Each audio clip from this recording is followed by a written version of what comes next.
अर्जुन की भक्ति को बढ़ाने के लिए श्री कृष्ण ने पिछले अध्यायों में अपनी दिव्य विभूतियों का वर्णन किया था। अंत में उन्होंने कहा था कि सारी सुंदरता, महिमा और शक्ति उनके अपार तेज की एक चिंगारी मात्र है। ये सुनकर अर्जुन उत्साहित हो गए। इस अध्याय में वो भगवान से अपने विश्व रूप या अनंत ब्रह्मांडीय रूप के दर्शन कराने का अनुरोध करते हैं।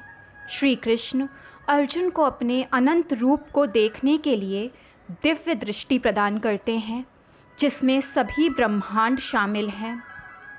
अर्जुन देवों के देव के शरीर में संपूर्ण सृष्टि को देखते हैं, जिसमें असीमित भुजाएं, मुख और उदर हैं।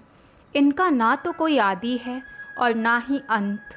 ये सभी दिशाओं में अतः रूप से विद्यमान हैं। उनकी चमक आकाश में एक साथ टिमटिमाते हुए हजारों सूर्यों के समान है। ये दृश्य अर्जुन को चकाचौंध कर देता है और उसके रोंगटे खड़े हो जाते हैं। वो तीनों लोकों को भगवान के नियमों के भय से कांपते हुए और स्वर्ग के देवताओं को उनकी शरण में जाते हुए देखते हैं। वह कई ऋषियों को प्रार्थना करते और भगवान की स्तुति करते हुए भजन गाते हुए देख पाते हैं।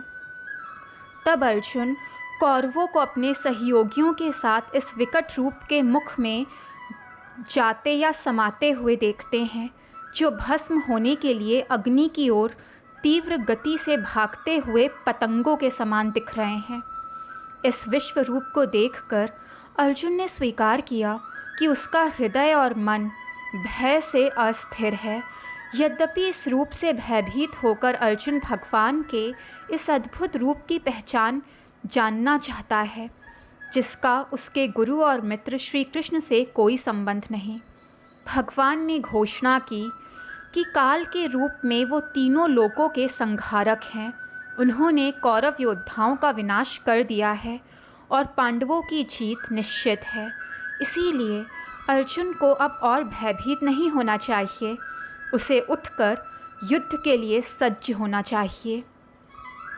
अभिभूत होकर अर्जुन भगवान की स्तुति करने लगते हैं, जो अपने अनंत रूपों से पूरे ब्रह्मांड में व्याप्त हैं और उनके भव्य रूप को अनेक बार नमन कर रहे हैं। वो श्री कृष्ण से किसी भी प्रकार के अपराध या अनादर के लिए क्षमा मांग रहा है, जो उसने अज्ञानता या मूर्खता में उन्हें मात्र मनुष्य समझकर किया हो। इसके बाद अर्जुन भगवान से उनकी कृपा की याचना करते हैं और उनसे एक महान मन भावन रूप धारण करने का अनुरोध करते हैं। इसके बाद श्री हरि विष्णु अपने चतुर्भुज रूप में प्रकट होते हैं। प्रत्येक भुजा में गदा, चक्र, शंख और कमल का पुष्प है। इसके बाद वे अपने सौम्य और प्रेममय दो भुजाओं वाले आकर्षक श्री कृष्ण रूप में प्रकट होते हैं। फिर वे अर्जुन से कहते हैं कि उनसे पहले किसी ने भी भगवान को इस आदिम ब्रह्मांडीय रूप में नहीं देखा। यहाँ तक कि जो लोग वेदों का अध्ययन करते हैं, कठोर तपस्या करते हैं, दान या अग्निहोत्री आदि करते हैं, उन्हें भी अवसर नहीं मिलता। केवल अर्जुन के समान अनन्य भक्ति से ही कोई भगवान के इस रूप को देख सकता है, उन्हें जान सकता है और उनसे योग या मिलन प्राप्त कर सकता है। अर्जुन ने कहा, आपने मुझ पर दया करके जो परम गोपनीय आध्यात्मिक ज्ञान प्रकट किया है, उसे सुनकर अब मेरा मोह भंग हो चुका है। हे कमल नयन, मैंने आपसे समस्त जीवों के प्रकट होने तथा तिरोभाव के विषय में विस्तार पूर्वक सुना है तथा आपकी नित्य महिमा के विषय में भी सुना है। हे परमेश्वर, आप वही हैं जो आप स्वयं को बताते हैं। हे पुरुषोत्तम, अब मैं आपके दिव्य विश्व रूप को देखने की इच्छा रखता हूँ।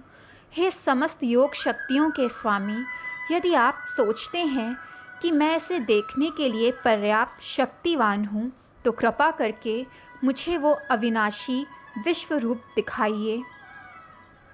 परम सत्ता प्रभु ने कहा, हे पार्थ, विभिन्न आकार, परिमाण और रंग वाले मेरे सैकड़ों और हज़ारों अद्भुत रूपों को देखो।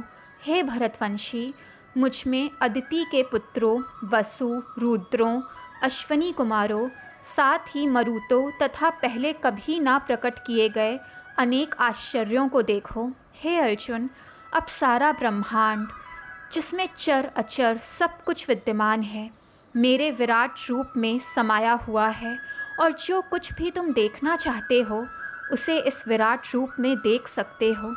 परंतु तुम अपनी इन भौतिक आँखों से मेरे विराट स्वरूप को नहीं देख पाओगे। इसीलिए मैं तुम्हें दिव्य दृष्टि प्रदान करता हूँ, ताकि तुम मेरे राजसी ऐश्वर्य को देख पाओ। संजय ने कहा, हे राजन, ऐसा कहकर योगेश्वर भगवान श्री कृष्ण ने अर्जुन को अपना दिव्य और ऐश्वर्यशाली रूप दिखाया। उस विराट रूप में अर्जुन ने असंख्य मुख और नेत्र देखे, जो अनेक दिव्य आभूषणों से सुशोभित थे और अनेक प्रकार के दिव्य अस्त्र शस्त्र धारण किए हुए थे। उन्होंने अपने शरीर पर अनेक मालाएं धारण की थीं और अनेक मधुर सुगंधित दिव्य सुगंधियों से उनका अभिषेक किया हुआ था। उन्होंने स्वयं को अद्भुत और अनंत भगवान के रूप में प्रकट किया, जिनका मुख सर्वत्र व्याप्त है। यदि आकाश में एक साथ हजारों सूर्य भी चमकें तो भी वे उस महान रूप की महिमा से मेल नहीं खा सकेंगे। वहाँ अर्जुन को संपूर्ण ब्रह्मांड एक ही स्थान पर देवों के देव भगवान के उस शरीर में स्थित दिखाई दिया। तब अर्जुन ने आश्चर्य से भरकर रोंगटे खड़े करके भगवान के सामने शीश झुकाया और हाथ जोड़कर उनसे कहा, हे श्री कृष्ण, मैं आपके शरीर के भीतर सभी देवताओं और विभिन्न प्राणियों के समूहों को देख पा रहा हूँ। मैं कमल के फूल पर बैठे ब्रह्मा को देख पा रहा हूँ। मैं शिव, सभी ऋषियों और दिव्य नागों को भी देख सकता हूँ। मैं हर दिशा में आपके अनंत रूप को देखता हूँ, जिसमें असंख्य भुजाएं, पेट, मुख और नेत्र हैं। हे ब्रह्मांड के स्वामी, जिनका स्वरूप स्वयं ब्रह्मांड है, मैं आप में कोई आदि, मध्य या अंत नहीं देखता। मैं आपका वो रूप देख रहा हूँ जो मुकुट से सुशोभित है तथा गदा और चक्र से सुसज्जित है, जो सर्वत्र तेज के निवास के समान चमक रहा है। आपकी प्रज्वलित अग्नि में आपको देखना कठिन है, जो सूर्य के समान सभी दिशाओं में चमक रही है। मैं आपको परम अविनाशी सत्ता मानता हूँ, जो शास्त्रों द्वारा ज्ञात परम सत्य है। आप समस्त सृष्टि के आधार हैं। आप सनातन धर्म के शाश्वत रक्षक हैं तथा आप शाश्वत परम दिव्य पुरुष हैं। आप आदि, मध्य और अंत से रहित हैं। आपकी शक्ति की कोई सीमा नहीं। आपकी भुजाएं अनंत हैं। सूर्य और चंद्रमा आपके नेत्रों में समाहित हैं और अग्नि आपके मुख में समाहित है। मैं आपको अपनी चमक से पूरी सृष्टि को गर्म करते हुए देख पा रहा हूँ। हे श्रेष्ठतम, स्वर्ग और पृथ्वी के बीच का अंतरिक्ष तथा सभी दिशाएं आप ही से व्याप्त हैं। आपके अद्भुत और भयानक रूप को देखकर मैं तीनों लोकों को भय से कांपते हुए देख पा रहा हूँ। समस्त देवगण आप में प्रवेश करके आपकी शरण ले रहे हैं। कुछ तो भयभीत होकर हाथ जोड़कर आपकी स्तुति कर रहे हैं। महर्षि और सिद्ध पुरुष मंगलमय स्तोत्रों और प्रचुर प्रार्थनाओं द्वारा आपकी स्तुति कर रहे हैं। रुद्र, आदित्य, वसु, साध्य, विश्वदेव, अश्विनी कुमार, मरुत, पितर, गंधर्व, यक्ष, असुर और सिद्ध सभी आश्चर्य से आपको देख रहे हैं। हे पराक्रमी प्रभु, आपके अनेक मुख, नेत्र, भुजाएं, जंघा, पैर, उदर और दांत हैं। हे भगवान विष्णु, आकाश को छूते हुए अनेक रंगों से चमकते हुए खुले हुए मुखों और विशाल ज्वलंत नेत्रों वाले आपके स्वरूप को देखकर मेरा हृदय भय से काँप रहा है। मेरे सारे साहस स्तब्ध हो रहा है और मन की शांति भंग हो रही है। आपके अनेक मुखों को देखकर, जिनमें आपके भयंकर दांत हैं जो प्रलय के समय की प्रचंड अग्नि के समान हैं, मैं भूल गया हूँ कि मैं कहाँ हूँ और मुझे नहीं मालूम कि मुझे जाना कहाँ है। हे देवों के देव, आप ही इस जगत के आश्रय हैं, मुझ पर कृपा करें। मैं देख रहा हूँ कि धृतराष्ट्र के सभी पुत्र, उनके सहयोगी भीष्म, द्रोणाचार्य, कर्ण और हमारे पक्ष के सेनापति आपके भयंकर मुख में प्रवेश कर रहे हैं।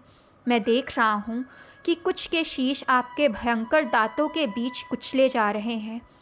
जैसे नदियों की अनेक लहरें समुद्र में वेग से प्रवेश करती हैं, वैसे ही ये सभी महारथी आपके प्रज्वलित मुख में प्रविष्ट हो रहे हैं। जैसे पतंगे भस्म होने के लिए अग्नि में तीव्र गति से प्रवेश करते हैं, ठीक वैसे ही ये सभी सेनाएं तीव्र गति से आप ही के मुख में प्रवेश हो रही हैं। हे विष्णु, आप अपनी अग्निमय जीभों से सभी ओर के जीवों को चाट रहे हैं और अपने प्रज्वलित मुखों से उन्हें भस्म कर रहे हैं। हे भगवान, आप अपने तेज की प्रचंड सर्वव्यापी किरणों से संपूर्ण ब्रह्मांड को भस्म कर रहे हैं। मुझे बताइए कि तुम कौन हो, इतने भयंकर रूप वाले। हे देवों के देव, मैं तुम्हारे आगे अपना शीश झुकाता हूँ। कृपया मुझ पर अपनी कृपा बरसाओ। तुम जो सारी सृष्टि से पहले अस्तित्व में थे, मैं जानना चाहता हूँ कि तुम हो कौन, क्योंकि मैं तुम्हारे स्वभाव और कार्य को नहीं समझ पाया। श्री भगवान बोले, मैं महाकाल हूँ, विनाश का स्रोत, जो संसार का नाश करने के लिए आता है। तुम्हारी भागीदारी के बिना भी विरोधी सेना में शामिल योद्धाओं का अस्तित्व समाप्त कर सकता हूँ। इसीलिए उठो और सम्मान प्राप्त करो, अपने शत्रुओं पर विजय प्राप्त करो और समृद्ध शासन का आनंद लो। ये योद्धा पहले से ही मेरे द्वारा मारे जा चुके हैं और तुम केवल मेरे कार्य का एक साधन बनोगे। द्रोणाचार्य, भीष्म, जयद्रथ, कर्ण और अन्य वीर योद्धाओं को मैंने पहले ही मार दिया, इसीलिए तुम बिना विचलित हुए उनका वध करो। बस युद्ध करो और तुम युद्ध में अपने शत्रुओं पर विजयी होगे। संजय ने कहा। केशव के ये वचन सुनकर अर्जुन भय से काँप उठा। उसने हाथ जोड़कर श्री कृष्ण को प्रणाम किया और भयभीत होकर लड़खड़ाती हुई वाणी से बोला, हे इंद्रियों के स्वामी, ये उचित ही है कि सारा जगत आपकी स्तुति करके आनंदित हो और आप पर मोहित हो। राक्षसगण आपसे भयभीत होकर सभी दिशाओं में भाग जाते हैं और सिद्ध महात्माओं के समूह आपको प्रणाम करते हैं। आप आदि सृष्टिकर्ता ब्रह्मा से भी महान हैं, वे आपको क्यों न नमन करें। हे असीम, हे देवताओं के स्वामी, हे ब्रह्मांड के आश्रय, आप प्रकट और अव्यक्त दोनों से परे अविनाशी सत्य हैं। आप आदि देव और आदि दिव्य पुरुष हैं। आप ही इस ब्रह्मांड के एकमात्र विश्राम स्थल हैं। आप ही ज्ञाता और ज्ञान के विषय हैं। आप ही परम धाम हैं। हे अनंत रूपों के स्वामी, आप ही संपूर्ण ब्रह्मांड में व्याप्त हैं। आप वायु, यमराज, अग्नि, वरुण और चंद्र हैं। आप सृष्टिकर्ता ब्रह्मा और सभी प्राणियों के आत्मा हैं। मैं आपको बार बार नमन कर रहा हूँ। हे अनंत शक्ति के स्वामी, आपको आगे पीछे से बल्कि सभी दिशाओं से मेरा नमन। आप अनंत वीरता और शक्ति के स्वामी हैं और हर चीज़ में व्याप्त हैं।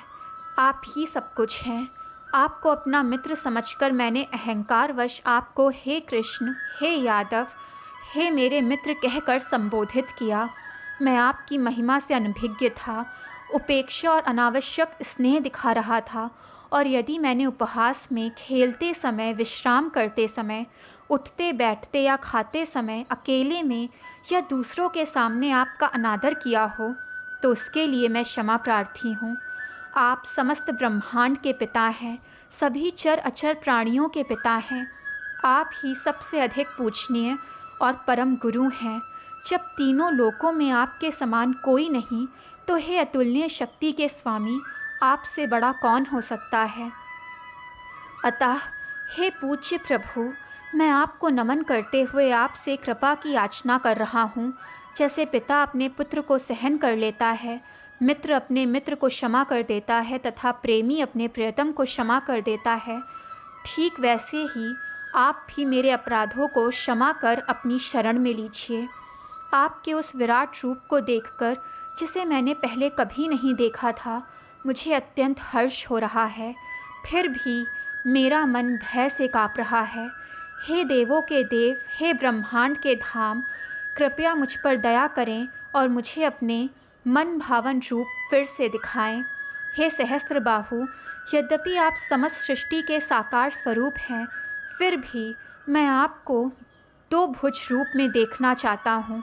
भगवान ने कहा, हे अर्जुन, तुझसे प्रसन्न होकर मैंने अपनी योग माया से तुझे अपने तेजोमय अनंत और आदि विश्व रूप के दर्शन कराए, जो पहले कभी किसी ने नहीं किए।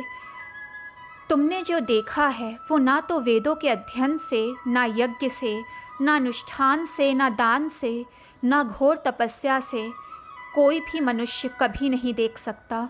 मेरे इस भयंकर रूप को देखकर ना तो डरो और ना ही मोहग्रस्त हो। भय से मुक्त हो जाओ और प्रसन्न मन से मेरे साकार रूप को देखो।